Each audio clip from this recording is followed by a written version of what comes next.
You are now experiencing HUEXM.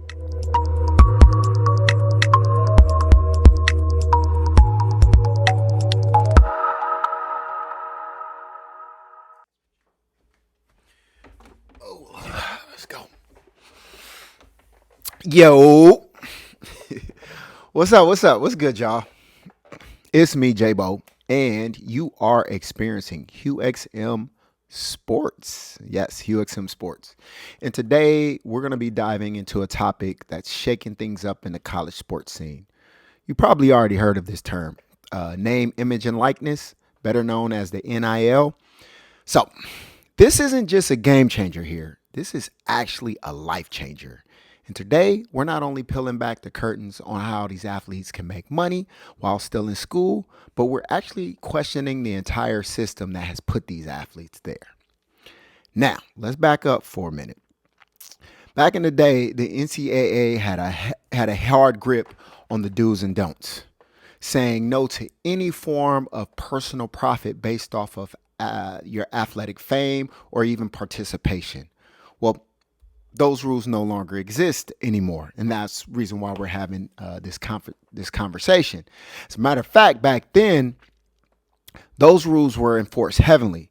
So there were major consequences for any type of infraction for violating those rules. These consequences could have been loss of eligibility, temporary suspension, or even permanent bans from the sports that they played. And even for those athletes that were skilled enough to move to the professional league, they still often entered with a scarlet letter based off of those past infractions from college. Let's take Reggie Bush for an example, because he's fresh on people's mind because he just received his Heisman Trophy back. But like I said, damn near 2 decades ago, they took away his Heisman for allegedly, and they were saying it was, against those infractions. So, and he's just now getting it back. So that tells you how serious this rule was back in the day before they started to allow these student athletes to reap the benefits on their name, image, and likeness. So that goes to show that's a great example. Now, let's fast forward to now. And athletes are playing their sports, and they're also now playing the game of life, or let's say the game of business. Because now they have to balance the books, their brand, and basketball, or whatever sport that they decide to play. So this is going to be fun. I got the crew with me today, B Mac and Dr. Wilson, and we're going to dive into this discussion. Now remember, we're here to challenge how athletes think about themselves and how societies are now thinking about these athletes, especially now because these athletes now have the potential to be CEOs or their own brand leaders. Because, yes, they will be managing their own brand, or at least name, image, and likeness. So the big question is going to be, are these NIL deals just a quick cash grab? Or are we watching a new generation of athletes chasing this bag, but very responsible? I don't know the answer to it, but we're going to find out during this conversation. So that's enough of me talking. Let's go ahead and check in with Kat and Bill. And I'll see y'all on the other side. All right, man. I'll holler at y'all. Peace out. Well, shoot, let's jump into this. Y'all know our names, and if y'all don't, we'll put it in the description. Y'all see it here. We got y'all. All right. All right, so here's what we're going to talk about today, man. Tell me, what's the first thing that comes to your mind when you hear this title? Selling out or cashing in? How NIL deals are redefining athlete identity. Okay, Bill, you go first. I'm cashing in. Straight cash. That Randy Moss quote, straight cash, homie. I am cashing in on the opportunity that we now believe to know as NIL. It has changed everything for the student athlete to not only monetize their name, image, and likeness, but also to even get a head start on branding for said NIL. It may be too early for like some at like the 18, and I say that loosely, but just to have the opportunity to have that is, man, such a switch compared to when we were athletes. So like even to have the opportunity to to engage in the NIL and have these different verticals to make additional money outside of your scholarship stipend, that level of exposure, I think is just completely fascinating. You hit it on the nail, man. I'm so excited for these youngsters. Kind of jealous too. I wish I was 20 years younger. I would be interested to be like, hey, well, what would it look like for us? Before we get into how we feel about it, Katrin, what is it NIL for those who are just may not fully understand what NIL really means and stands for? So NIL is the name, image, and likeness. It's a new legislation that came through based on prior athletes not being able to capitalize on their name, their image, and their likeness.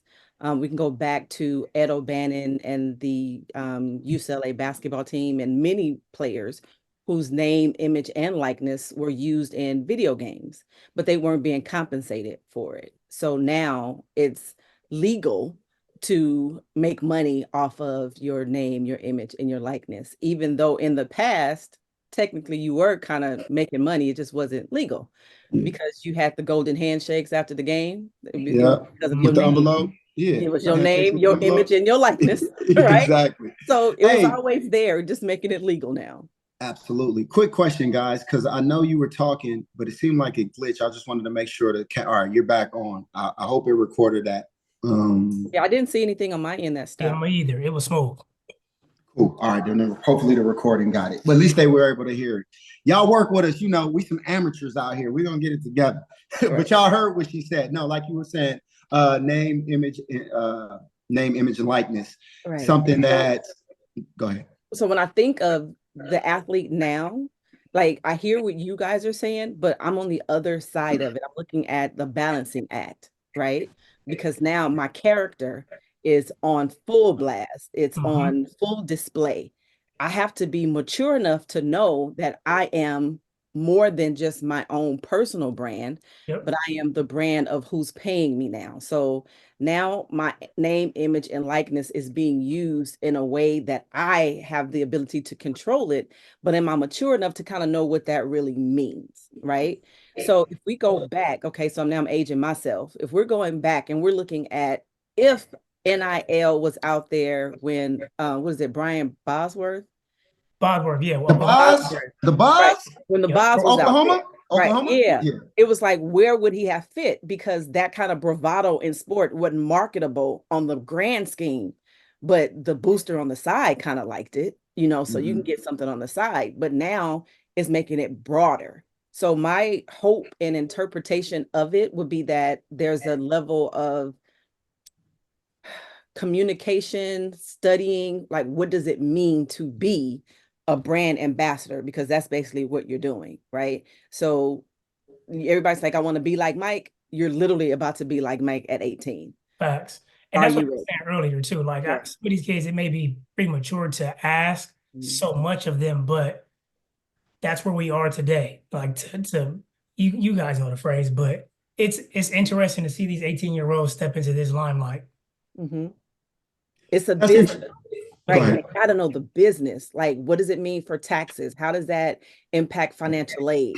Like, are we having those conversations? So, and that's what I'm more curious about. Like, I understand that, but what I want to know, like, all right, cool. We understand, like, all right, we can go out and get it for ourselves, right? Like, yeah, we're gonna perform on the field, but even some people, like, I give you a perfect example. Let me use me. Like, although, yeah, I started for my team in college, I wasn't a featured athlete. I wasn't the quarterback. I wasn't the linebacker or DN who went to the league, but I was charismatic and I had some motion going on, on campus. Like, does somebody who may not be the biggest factor on the field can be able to kind of produce or set up their own NIL deal based off of their own unique brand? And if so, how much time does it take me away from why I'm really there, which is to play ball and get my education? Like, because now it's a hustle. You feel me? Like, what does that look like?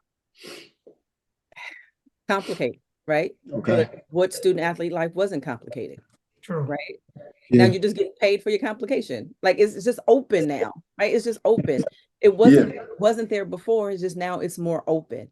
And when you're looking at the ability to influence, your ability to influence is well beyond what people see during the time of play, because people see you, they know you, they may not know what impact you actually have on the field or on the court or any arena that you're in, but you can influence just by having on the jersey. So a kid wants the jersey, right? Like, oh, who's that? The guy that talked to me, right? It wasn't nothing special, but you're on the team, right? So the ability to influence now is so much, I'm not gonna say it's greater, but it is because of social media, right? If your social media, not tag, but your name and everything says your school and your position, people who like the school are gonna follow you automatically. So now they're already following you. So now that just opens up the door again. Again, it's just broad, and it's a good thing. It's great. It's capitalism is what we're made on, right? But it's just how do we do it the best way? So now we're talking generational wealth, right? Legitimately, how do we do it? You know, am I putting it up for insurance reasons and all the other stuff? You know, but because now you got an opportunity to earn a bag before you make it pro. And like, we know the statistics, not everybody get a chance to make it pro, but you can be good enough to get some attention. I was always thinking, I'm like, all right, if I was in college and I was able to conjure up an NIL deal, maybe it may not be something that came down from the school, but like locally, I can go back to my neighborhood and kind of position myself within my community for some things. And now they can kind of support me and do all those things. And you know me, I'm big off branding, I'm big off business. Like you are now a walking, not only are you a walking brand, you're a walking business. So it's like, all right, do we start talking to attorneys about, you know, setting up our LLCs and all of those things, which is, here's what I like about that. And Bill, I think you mentioned that earlier. It is a shift in consciousness, because now very early, you're starting to treat things like a business. When we were playing sports, our coach will always say that this is a business. We understood it, but we really didn't understand it. You feel what I'm saying? But it's like, no, this is going to force me to conduct myself a certain way in the community. Because like I said, I was a wild one back in the day. But if I knew I had opportunity to go and position myself to get an extra bag, it will behoove me to act accordingly in the public eye, depending on what I may put on my Facebook. That I'm dating myself for how old I was. That's all we had, Facebook and MySpace. You feel me? Or how I would conduct myself, like I said, out in the community, going to the clubs and things like that. I'm like, okay, these eyeballs is on me. You know, you never know who want to put me in position to earn an extra buck. So I'm pretty sure it is a shift in consciousness with the student athlete, especially the student athletes from the culture. And then you get the student athletes, I'm sorry, Bill, the female student athletes. And we even talked about that when the WNBA draft came. It was like, yeah, they're making less money now as a professional than they were getting their NIL deals as a collegiate athlete. Yeah, that's crazy. That's crazy. Yeah, no, spot on. J-Bo, I'm gonna challenge that one just a little bit, just a tiny little bit, but I'm gonna go back to an earlier point. Yeah. You mentioned our young men and women that aren't as notarized getting the same NIL opportunities as, say, like the Jujus of the world or like other, you know, brand names. Yes and no. Obviously, it's capitalism. They're not getting as much, but there are some schools that give, or at least try to pull enough resources together where they're giving NIL deals to most, if not all, of their scholarship athletes. The amount, though, is predicated to obviously what you can provide the program. If you're a higher caliber player that is going to change the trajectory of the program, that bag is a little bit bigger. If not, that bag is a little bit smaller. But most of these young men and women today are getting some form of NIL, even if it's, you know, several thousands of dollars versus tens of thousands, if not hundreds and millions of dollars that some of the brand names are getting, particularly in football. The piece I want to challenge you to, though, J-Bo, is around if it was set up the way it is for us. Wait, let me rephrase this. If it was set up for us in our day, I'm not sure we would look at it any differently. And here's why. Okay. Because we have to worry about social media the way they have to worry about social media today. You get what I'm saying? I do. Like we were at the beginning of, more so me, because you came out a few years before, but when I was in college, Twitter and Facebook was just now starting to my junior year, my senior or junior year is when Facebook first started, 2004. Right. Yeah. Right. So not everybody had it. It was one of those things where, like, if you had one, you had it. And if you did, not a lot of people were on it. It wasn't very visible. It wasn't to the point where today, now, where job employers you're not even using it for that. Right. You know what I'm saying? Exactly. Today, you apply for a job, they're looking up any public social media that you have that they can pull and try to find something. But so when we were there, it wasn't quite like that. It also wasn't the culture of every time something happens, somebody pulling their phone down and trying to take pictures and record. So there's a lot of things that we did and we got away with because of the time in which we were playing college football. Cameras and photos and videos wasn't so prevalent.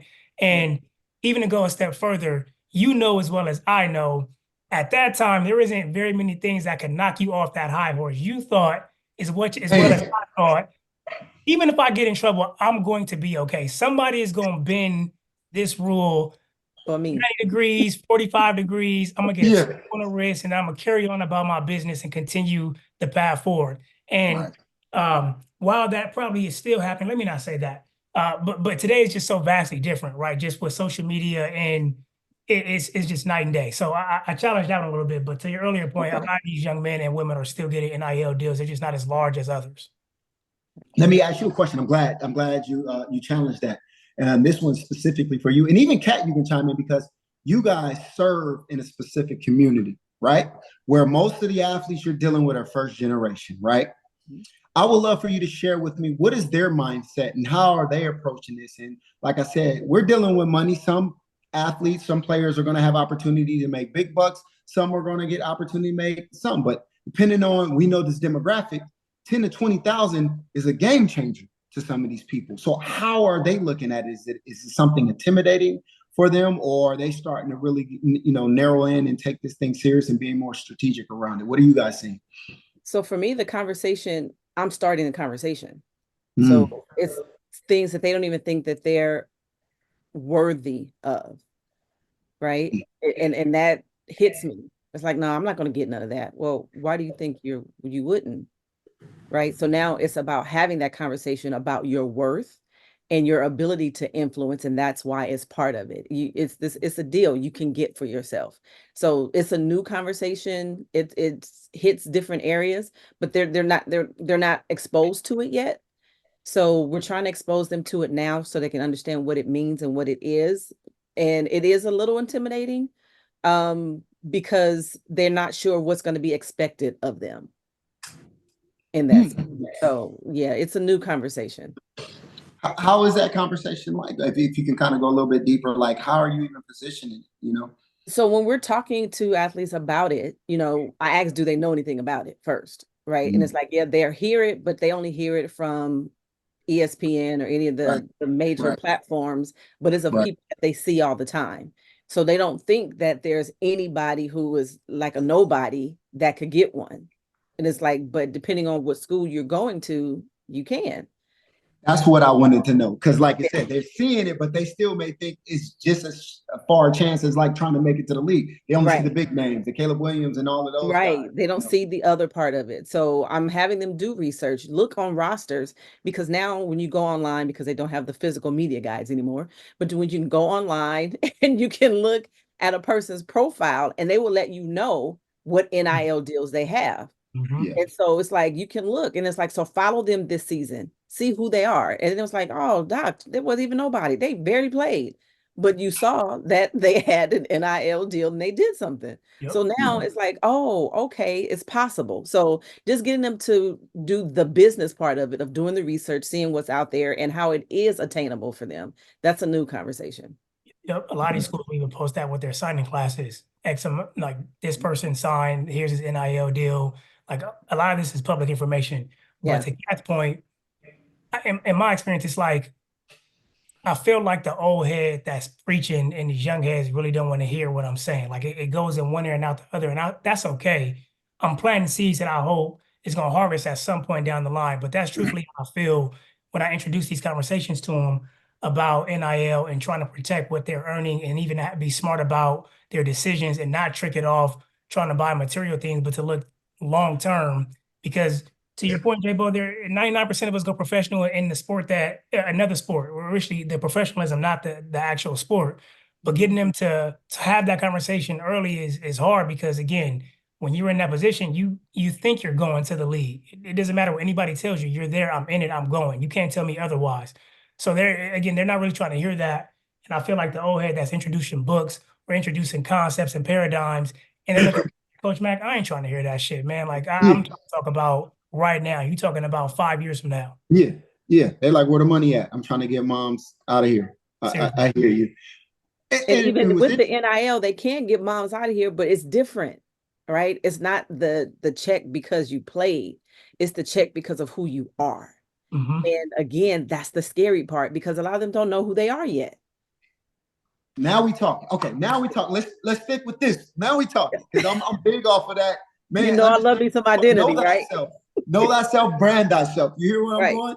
So Right. it's like, listen, and we're talking to youngsters. I mean, we're talking about 18 to 21, right? Yeah. So I remember where I was nowhere near where I was, mentally. Right. But getting them to understand it's not about how much you make today. It's what you build today that's going to sustain you to tomorrow. And Bill, you were saying it's one ear out the other. I probably would have been guilty of that back in the day. Like, is now that they have access to, capital so early, is there some type of infrastructure that's kind of besides you guys, because you guys get it, you understand, but is there one thing I'm big off of? Whenever there's something new that comes in any industry that's a game changer, I always believe it needs to be some form of infrastructure that follows up to make sure there's checks and balances. Are you guys seeing that? So like not at my level. Yeah, Gotcha. not at my level, but like at the Division I level, there are definitely checks and balances and conversations that are had in closed doors about how to manage said things. But as the phrase goes, you can lead the horse to water, you can't make the horse drink. Think about how many meetings you sat in, J-Bo. I can recall a few at myself at K-State where they told us, now that Facebook is becoming popular, don't take photos with red cups. Don't do this, don't do that. It goes in one ear, not the other, because what Kanye say, it's hard to be humble when you stand on a jumbotron. So going back to that paradigm at 18 and 21 years old, when you say this all the time, J-Bo, with branding, you're as popular as you're ever going to be. Now, use that, like, just compartmentalize that for a second, right? You're as popular as you're ever going to be. You also have tens of thousands of dollars, if not more, depending on your NIL deal. Right. And you're feeling yourself and really trying to take all this in and treat yourself as a business is a very, very hard thing to grasp for anybody, let alone an immature mind that doesn't know thyself yet. Right. Mm. And we're at the community college level, right? Right. So that's even a harder shell to break because of the perception of being at a community college. Okay. Whether you have to be there, need to be there, or just happen to be there. It's like they have to be there, need to be there, or happen to be there. Right. So those are some things that you have to break. And it's like, as much as we're there and we're saying it again, wherever they are, we have to try to get into that mindset and try to shift it. But it's hard. It's hard, right? So when do you start, right? Right. So me, I'm always trying to figure out how far back do you go? So even if you're going to the Pop Warner Little Leagues and things like that, who have better uniforms than we have at the community college level, right? So it's just like, okay, so how we gonna get this? Several variations of it too, Kat. Like my son is playing right now. They got 4 or 5 different uniform alternatives. I'm like, dude. Right. So how do we teach them? Because it happens, because even you looked at the draft, they tell you, oh, they played in this little league. Oh, they was in this. So it happens then. So is it happening on that level? Are we having the conversation about your name, image, and likeness at 8 in these big leagues that are traveling and AAU and all that stuff? Are we having that conversation there? That I don't know. What's interesting about that is that the short answer is I don't think. I'm going to say no, but I'd be remiss. Well, down in my house, though. Family. Yeah, I'd be remiss to say there isn't some family somewhere that is having that conversation. And the reason why I said I was tuning into the Pivot podcast, they interviewed Caleb Williams, and it's a pretty decent listen for about an hour long if you have the time. But the reason I even ring that up, and I probably shouldn't be referencing them because we don't have their permission, but needless to say, they were talking to this young man, obviously the first overall draft, and he was talking about how he was trained to be the way he is now since Cat, like 10, 11 years old. This dude was doing 5 a.m. workouts. He was having conversations about how to conduct himself in front of the camera. This man had, and if I'm paraphrasing, but he was living in D.C., but I think he grew up in Baltimore, or the inverse, something to that extent. That area is maybe 45-ish minutes apart with no traffic, hour and a half with traffic. But this young man lived on his own as a high school kid. And even him saying that made my mind go, the mental maturity of this young man to live on his own at 14, 15, 16, 17, whatever he was on that spectrum was profound to me, because to be that mature, to get to the point he is now, then carry that forward was just like, there are some families that are having those conversations at a young age, and kids and boys and girls are being groomed to that point. But that's truly, I believe, the 1%. That's why he is where he is and why he went where he went. Right. Right. That makes sense. And so whoever gets the opportunity to watch and listen to this, and if you're a parent with a student athlete, the earlier you start from a mental standpoint and preparation, like I said, you can go to any park and you might see a dad or uncle working out with their son or their daughter. We got that part. We know how to go and work. But there's, Bill, I don't know if you caught this, but there's other aspects to it. Like you said, how do I conduct myself in the public? Am I media trained? Do I have a business mindset? How am I approaching not only the game of sports, but how am I approaching the business of sports? That was the reason why I said earlier, Bill, there's a conscious shift, if that makes sense. This sports have always been serious because we always knew that was the golden, that was the Willy Wonka ticket, right? But now, you feel what I'm saying? That was the golden ticket. It's the golden ticket. You feel me? But now this is big business. Mm-hmm. You know what I'm saying? This is a whole game plan. And like I was having this conversation with the wife. It's like, listen, we understand the statistics. Every athlete knows the statistics. I hate telling them the statistics because even though we know the statistics don't apply to us. That's how we're freaking programmed and wired. Because if we focus on the statistics, we'll never become that statistic. You feel where I'm coming from? Mm-hmm. So let's go ahead and out that and be like, all right, well, while I'm going through this gauntlet, no matter how far I get, what can I get while I'm going through this process? That's the paradigm shift. And that's why I freaking love it. Yep. My next thing I want to bring up, unless you guys got something to say on it, is I do want to talk about the integrity of this. And because, like I said, whenever something new rolls in, there's always room for more exploitation. Yeah, the back in the day thing was a form of exploitation, right? If I was a top dog and you're selling all of my jerseys and I'm not getting a penny, yeah, that's a form of exploitation. That's the reason why we kind of changed the landscape. But now that there's money flowing through hand in hand, is there room or can these students still be exploited in some way? Absolutely. Okay. Because we don't know the details of the NIL agreement. Say it again, Kat. We do not know the details of the NIL agreement, right? Okay. So it's like, oh yeah, I'm gonna give you this much, but you got to be here every Saturday at this time to do this much, this often. And if you don't do this, I'm taking this from you. And if you do this, I'm taking this back. Like, we don't know the words that are written in the contract because it's a contract, right? And when you sign your name on the dotted line, you're agreeing to all of that, not just agreeing to the bottom line of the dollar. Mm-hmm. What is going to be required of me? How much do I have to do? Oh, you have to make 14 posts after the game, and it can't be more than an hour before like lockdown or after the game is over. Like, we don't know. So even in that aspect, it's exploiting because it's like you're still using my name, image, and likeness, but now you telling me how to use it. Yo, Kat, I'm sorry to cut you off. I just had a crazy ass vision. I can imagine myself being a coach at a Power 5. We just had a loss, right? And we walk into the locker room and I see 6 of my 5 best players like yo, what is we doing? Yeah. But that might be where we headed. It might be. For sure. And even but you've seen coaches go off in a locker room about even having your phones. But they want me to post at halftime. They want me to say something. Yep. But unequivocally, there's an avenue for exploitation because it's regulated on a state to state level, and just do what you will with that information. Like even passing laws on a state to state level pales in comparison in our union. So like there's a lot like this. This rabbit hole is deep. Mm-hmm.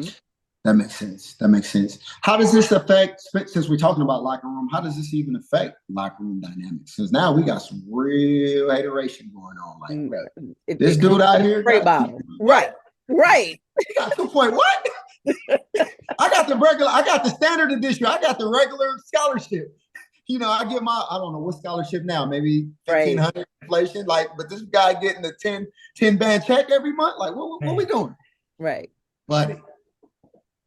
It's deep. It's deep. I can't even imagine I was gonna say I can only imagine. I mean, like think about J-Bo, think about your own experience in a locker room and how jealousy set in because of social dynamics. That wasn't even including money, Money. just right, just pure personality, maybe looks, and how that worked with a locker room full of men that may be looking at you with the side eye. Now add in the component of this dude has $1 million NIL deal and has a penthouse in downtown Los Angeles. Like, think Bro, about what conversations are being had bro, in silence bro. right now in these I'm locker rooms. pulling up. I'm pulling up. What's these kids driving now? I'm pulling up in my normal Charger, right? This cat pulling up in the new, Right. in the Ferrari. Wait, what we doing here? Hold up. Right. Damn. And then is there anything in the NIL deals, because you see a lot of times teammates buying their teammates something, Mhm. right? Oh, that's So nice. how is it? Is it like, okay, yes, I can buy my teammates things, but then if my teammate is signed with one company and they're giving me and gifting me something else, and I'm on social media showing that they gave this to me, can I not do that? How does this conflict? Yeah. Right. So then Yeah. it's like, now my teammate gonna think, okay, so you don't like what I gave you? It's like, yeah, but you're messing up my thing if I show it, Right. So again, jealousy, Yep. right? And then it was like, well, I don't even have enough to give the team. I appreciate y'all, but I didn't get that one. So now, am I jealous that I don't have as much? And on the flip side, I'm giving and you're not showing appreciation for what I'm presenting to you, because it's going to mess up whatever you have over there. Like, I would love to see an actual contract. Same. That'd be nice to see. Yeah. Yeah. Because what stipulations are you putting on there? And then what is the out for the student athlete?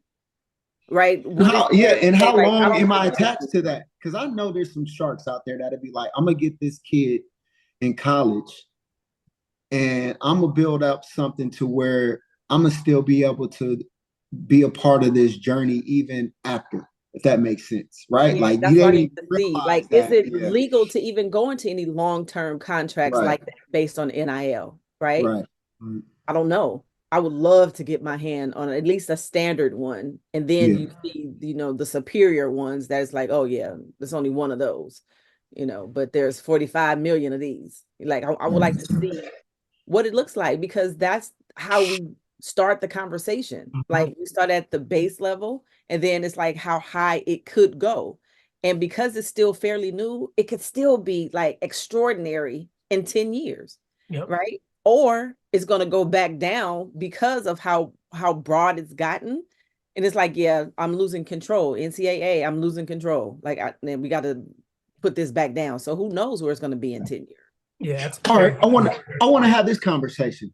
We're gonna shake it up a little bit. So we understand, like, no matter how much you get from an NIL deal, if you're playing in the NBA or the NFL or in the MLB, it's big bucks. But let's talk about women's sports, where these young ladies is eating in college, and then they go to a different league where that's just not what it is. Right. So does this change the game and force other organizations to kind of step it up? Or how does these even play? Because now, if I'm not mistaken, like, certain athletes are opting to stay in college a little bit longer. Like, let me go ahead and eat a little bit longer before I transition. You know what I mean? Like, It should. Just by NIL, like. yeah. Because if I'm not mistaken, I think that let's talk about the W. I think the average is about 70, maybe 100. Yeah, I was gonna say, not to put her name out there, but that's the number one overall pick in WNBA draft, signed, I think, a 4-year deal, a little over $250,000, and broke down to about 70-ish a year. Yep. However, her bag is coming from sponsorship with brands. Like, that's where the money is being made, not necessarily for the WNBA. But as much as I agree with women should be paid more, particularly now, because I'll be honest, like, I have a young daughter, and so we went to a couple of the games in the NCAA tournament. Matter of fact, to UCLA, because they host the first round, so we got to see a couple of games. But the women's tournament was more exciting than the men's tournament this year, and I don't have any problem saying that. Like, there was a lot of hype around the women's NCAA tournament, but the problem with their pay is more, it has to do with media contracts than necessarily the game. Like, why does the NFL, the NBA, the MLB get such great deals with these media people that the WNBA does not? Like, that needs to change, but that's not your question. Let's set that aside for a second. Yeah. But to your point though, just like with women, like they definitely need to change how they're thinking about that on a broad level, and even just like the benefits that they get. But all that is, it's a parallel conversation because the money isn't there. It's hard to even give them the benefits and the facilities and the travel benefits that they need to feel like real professional athletes. Mm-hmm. That makes sense. And I they love shouldn't that. have to still go out of the country To get a during bag. the off To season. go get a bag, Right? yeah. Exactly. Like that type of mentality and that whole paradigm in that way has to change. And Right. hopefully, because of what happened in the NC2A tournament, even the ticket prices for the women's tournament were higher than men. So we got to look at these things and kind of transition that to the professional level, Mhm. hopefully, but then we're probably at a space now where it's like, oh, that was just this year. You got to show me 10 years of this happening before we do anything. So Yeah. it's starting now. We need to start paying attention to that to get women professional athletes paid. No, agreed. I heard a stat. I need to fact check this stat, but I thought it was really, really interesting. But the gentleman that said it quoted the demographic that goes to WNBA games the most, and J-Bo, you might have some insight to this with your experience, was straight males with daughters. And I thought that was Exactly what it was. interesting stat. In my mind, I'm thinking LGBT community, but it was straight males with daughters are the number one demographic Yep. to attend WNBA games for a multitude of reasons, but also the second being affordability. Like for $150, I can sit close to the court, while at a Laker game, $150 had you in the 300 section. Yep. And it's groups too. That was another thing. They was taking groups out. No, you hit it right on the nail. It was fathers that love the game, that have daughters that were passionate about it, and this was how they were exposing them. So these are real fans. Mind blown. You know what I mean? Yeah, mind blowing. Yeah, it was very, very, very unique experience. So here go my other question now, because Bill, me and you go back and forth with this all the time, and we always lean one way or the other. So let's go ahead and bring the topic. So Bill and I, we always talk about, like I said, we have children, and our children they're very young. So we don't even know what their potential is going to be, but we see potential in them very early. But because we played at a certain level, we know how to kind of get there. Like we at least know how to get our kids to Division I. Can't take them out to get to the play on Sunday, but at least we can get you to Division I. But a lot of times we'd be like, F this, focus on business, entrepreneurship, or finding a career, right? And then other times we'd be like, damn, I see the light at the end of the tunnel if I push you in this athlete way, especially now you can get a bag early too. Do you think for first generation athletes, I know that's the thing. Like I said, people that's trying to get it out the mud and they got a kid that got talent, I know they're putting all their chips in that basket. But for others that may have options, how do you think this changed things? Because I'm gonna be honest with you, for a long time, I was big off of, hey, my son should be looking to these things. Yeah, I want you to play sports to build character. And if you so happen to get the opportunity, now I'm like, nah, fuck that. Excuse my language. Hey, we're gonna run it up. Let's go. Let's take this thing serious. We're gonna take it where it can go. I still want you to be a well-rounded kid and get involved with other things, but we pedal to the metal with this. Where you at with it now? What is pedal to the metal? All right, so yeah, go ahead. So pedal to the metal. I mean, I still have an ethos. No matter what you do, you want to strive to be the best at it, and you want to give it your all, and let the results, fall wherever they fall. Whether that be academics, just being more sociable, and just learning things, and definitely when it comes to sports. But I'm starting to really, really kind of lean with sports. At first, I was just, hey, I want to introduce my kid to sports. I want to see where he's at. He's good if he likes it. How come when you talk about sports, it's a little but when it comes to business, it's Why is there a difference? That's where I'm starting to evolve. You're right. I'm glad you pointed that out, Kat. Thank you. Appreciate you. Like it might have could have been because of my reality. I dedicated so much into it, and I didn't reach my final destination. However, as I reflect, I got free education. I got to travel. I met great people. And to be honest with you, like I said, I played for a major program in a major conference. Like I'll do it all over again. Right. So it took as a parent have to create that same intensity on both sides of the scale. Right.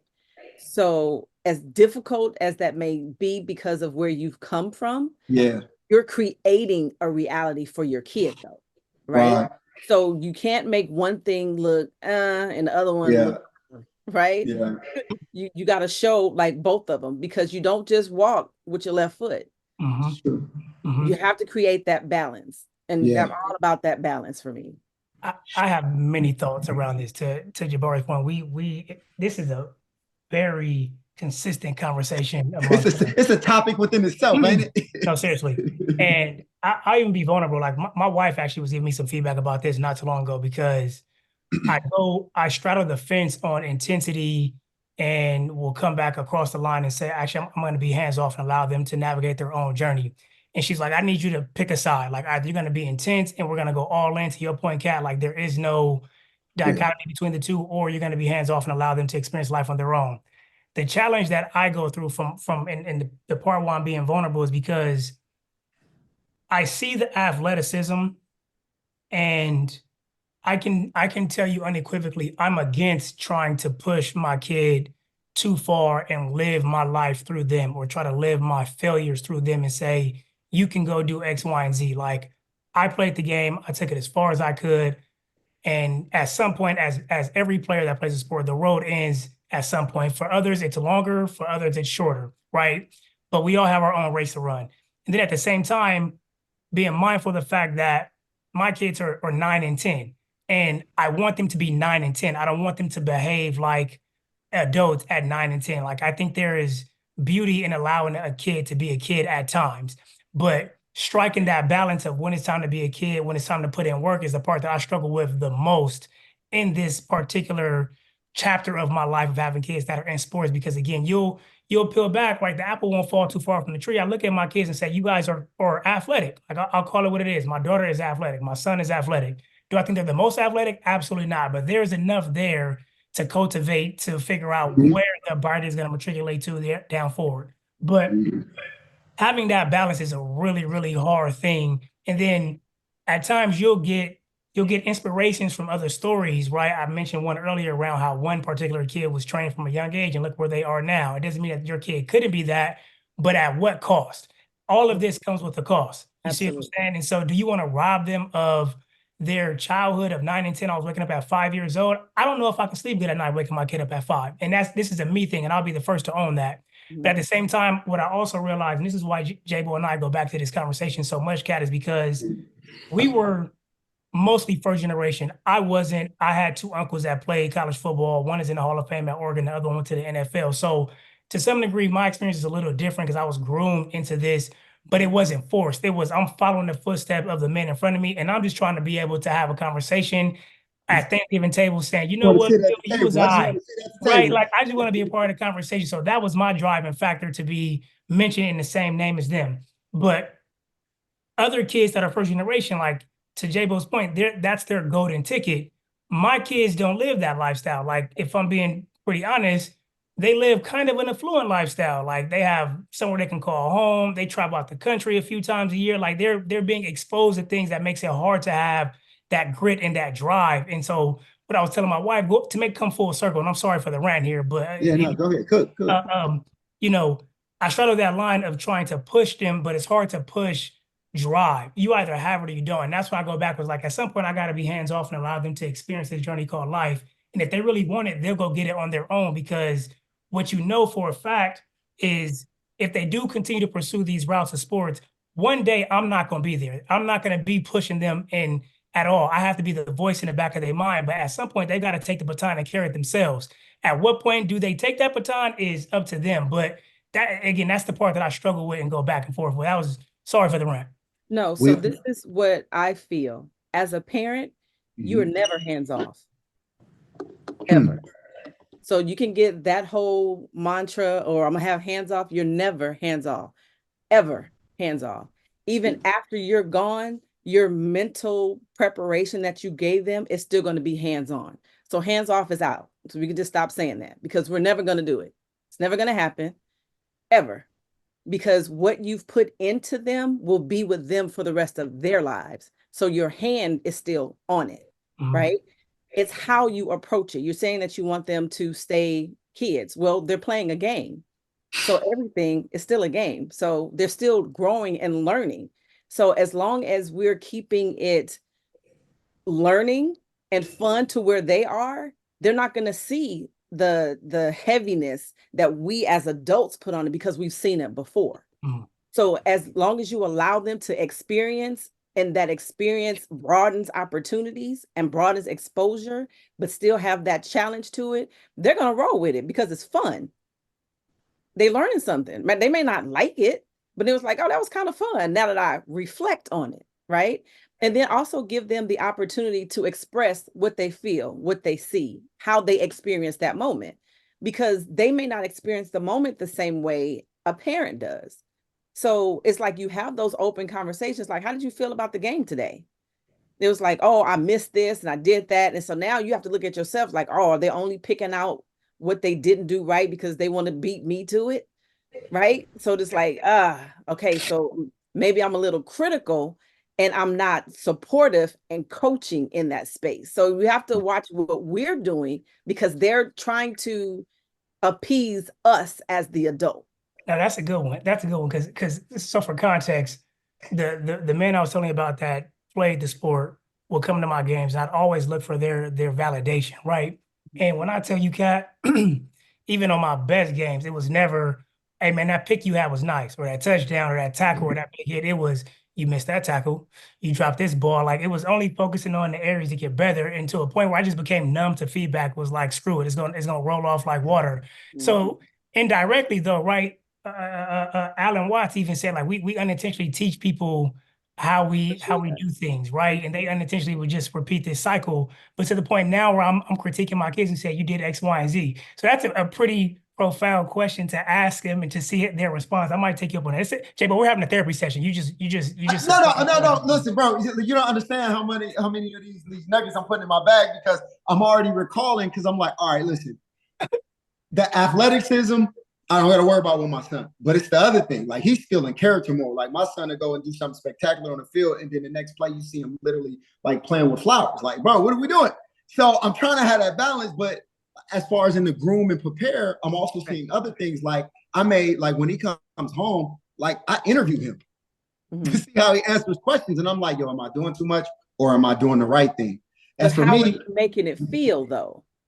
no pressure. I am making it seem like it's fun. And the moment he's like, yo, I'm out, it's like, all right, I'm up. So if we get 2 reps in, we good. If we get 10 reps, I'm also good with that and as then well. it's like, so why did you stop? Right? Ask him, like, okay, why? You don't like why?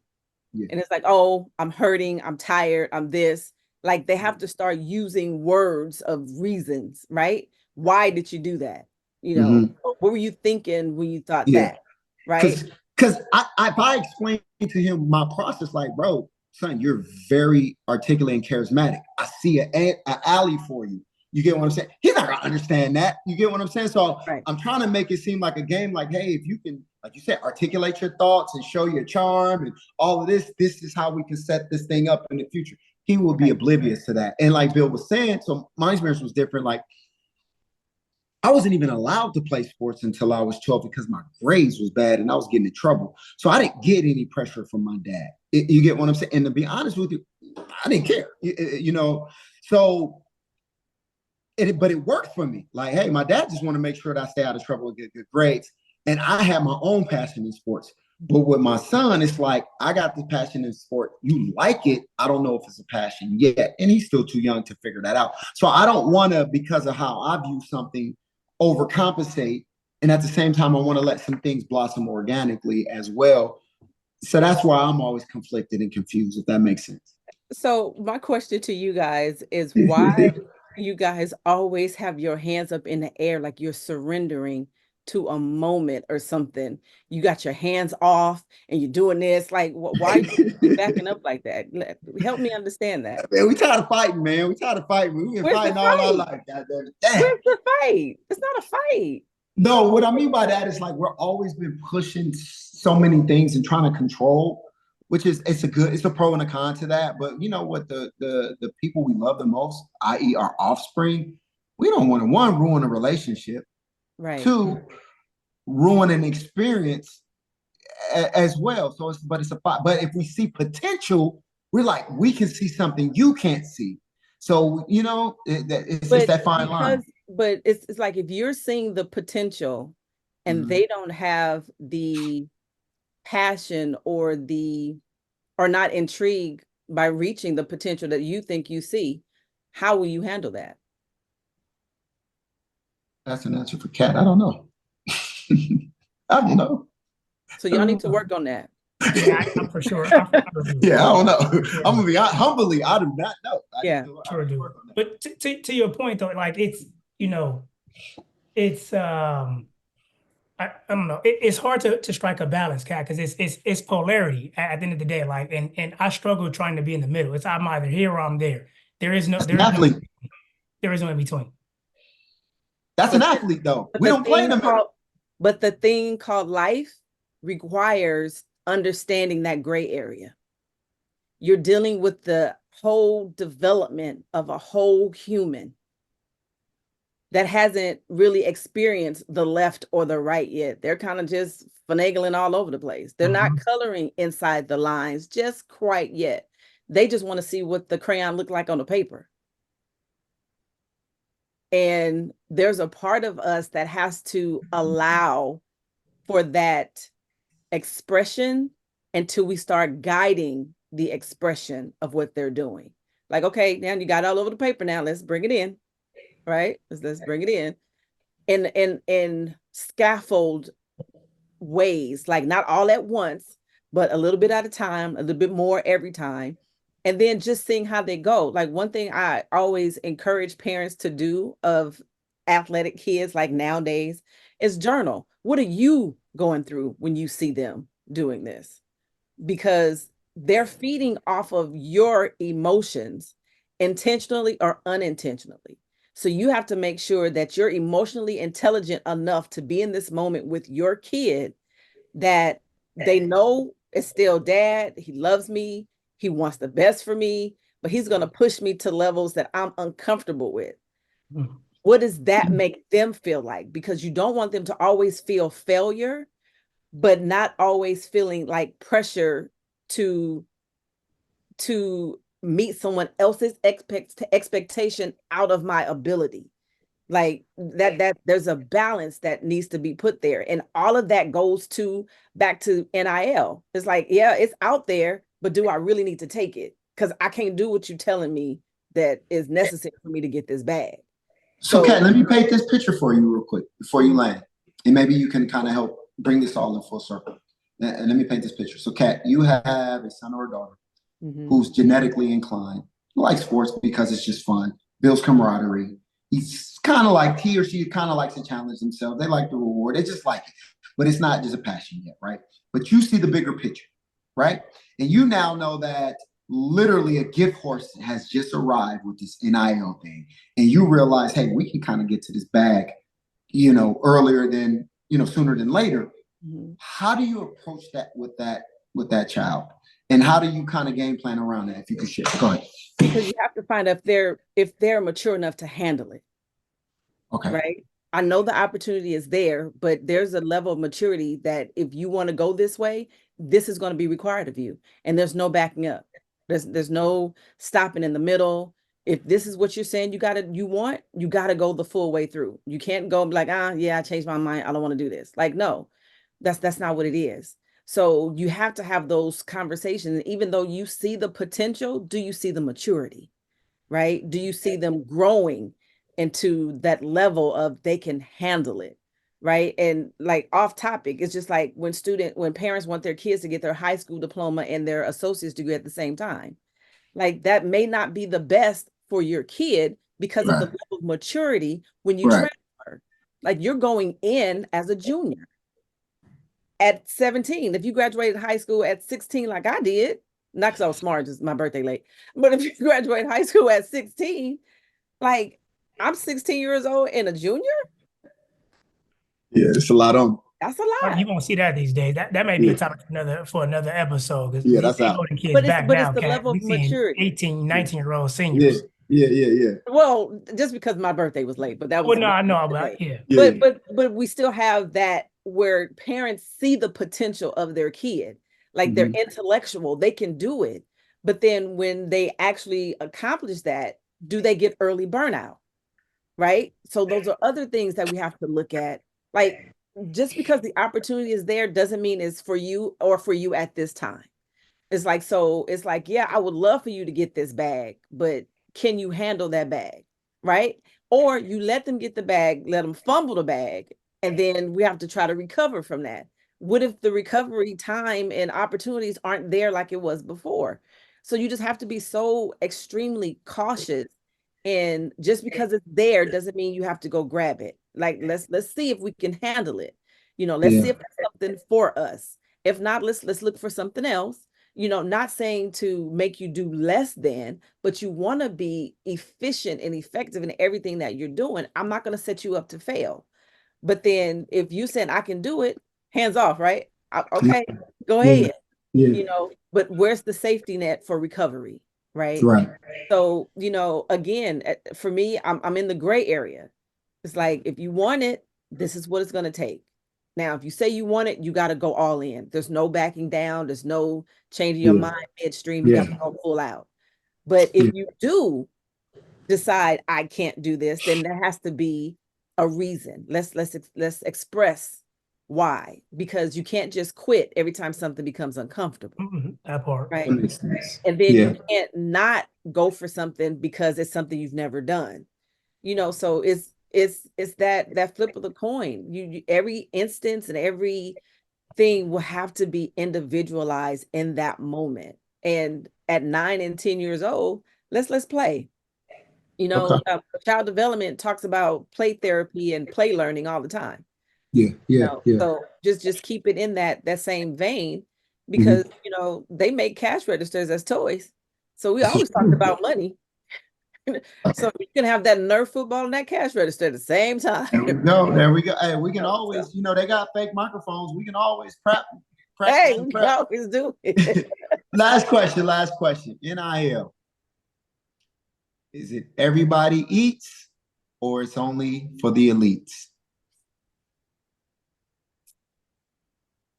Oh, that's a hell of a question. Here I go in the middle again, right? Okay. Everybody may not eat. You just said you was gonna pick a side, Kat. I was like, everybody may not eat, but you can get a snack.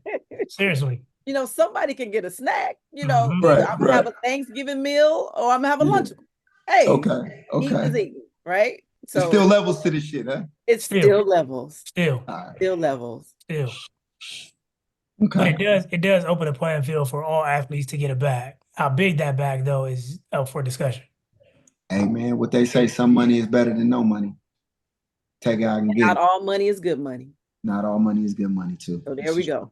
And even if you're around it and exposed to see how these plays are being made, you can maybe even make a bigger play later, whether you get the opportunity to go to the next level, or if you go into the real world, you'll be able to see and understand, hey, my quarterback, I seen him negotiate X, Y, and Z. I seen how he handled it.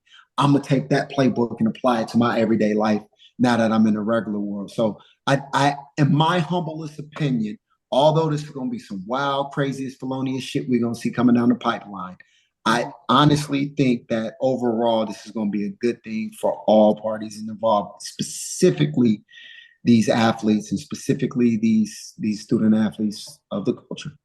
Yeah, because any NIL that you have, you can still bring those relationships with you in other aspects. This is true. I'm not so sure, y'all. Because it's still no, for real. I'm not so sure, because it's still, NIL is still a community of the haves versus the have-nots. And the haves will continue to win while the have-nots are walking from the outside, or looking from the outside in. Like, these smaller schools can't compete, so much so, right? I was telling Jabari earlier, Kat, I was speaking with a coach on Wednesday, telling me how he lost 2 of his corners because the haves slid in their DNs illegally and said, here's a better situation for you. And again, when you're talking about these immature minds, to go from a $20,000 NIL deal to a $100,000 NIL deal is a big jump. So it's still, I'm not so sure. You're not so sure about what, though? About what Jabari said about how, say it again, Jabari, because I can't even repeat So that. what I was saying was, because my question, just to go back, was like, does everybody eat, or this is only for the elite? No, and what I was saying was, like, all right, this is big new phenomenon happening where everybody can have access to capital, i.e. NIL deals. But Bill, you and I know, being in this world, just because it's out there don't mean that you really got access. And just because they say you do don't mean. And it might be just for these specific people that can have access of it, but because it's in front of you, subconsciously, you're going to think that, oh, this is for me too. Nah, this ain't for you. You get what I'm saying? So I do think it can benefit everyone just being around it, because it's one thing about being around money or being around access and opportunity. You can still learn from someone else's experience versus yours. So I think it has some benefit, but I do also know and understand that everybody ain't about to get their hands on this. And so, like, where does that leave you? And I'm glad you mentioned that, Bill, because I understand where you work and I understand where you work, Kat. And it's like, is that really a reality? We can say yes in theory, but what does that really look like? Because I've seen and I've heard, so say an NIL deal was 10,000. Mm-hmm. So I want more. What value do you have to get more? Right? So let's take the 10 and let's figure out a way to multiply that. Okay. But I've seen people leave 10 on the table. Ooh. And now they're looking for something. Ooh. Like, but you didn't have anything, right? Because of the thought that they can get 60, 90, 100. So they count other people's pockets, thinking that that's fake. Right. And it was like, yeah, that's not yours. No. That's not for you. You don't play there. You play here. You play here. And this is the 10 that we have available for you at Boogaloo Tech. Now, come to Boogaloo and do your thing. Yeah. And then we can see if the local car dealership is going to come in and give you something. If the local mom and pop shop going to come in and do something, like, ain't nothing wrong with that. Take your 10 and your free hamburgers and keep it pushing. You have Boogaloo, right? So understand where you're going and what options you have at where you're going. Now, you can't think that Boogaloo is now going to give you what a Power 5 is going to give you. Yeah. Well, if the Power 5 was going to give you, they would have came and got you. Yeah. Right. They didn't. That's a good point. So can everybody eat? Yes, they can. Now, will they like what's presented to them? Probably not, because their appetite is a little bigger than what they can handle. Like my mom used to say, your eyes is bigger than your stomach, right? Right. Now you're getting greedy, right? So those are conversations that need to be had. Very true. But if they tap in with J-Bo and HUEXM on how to market themselves, because NIL allows them to create merchandising for themselves, as popular as they can be, they can still create and 10x that $10,000 you was talking about. For sure. Hold on real quick. Y'all good, fam? Give me like a high five.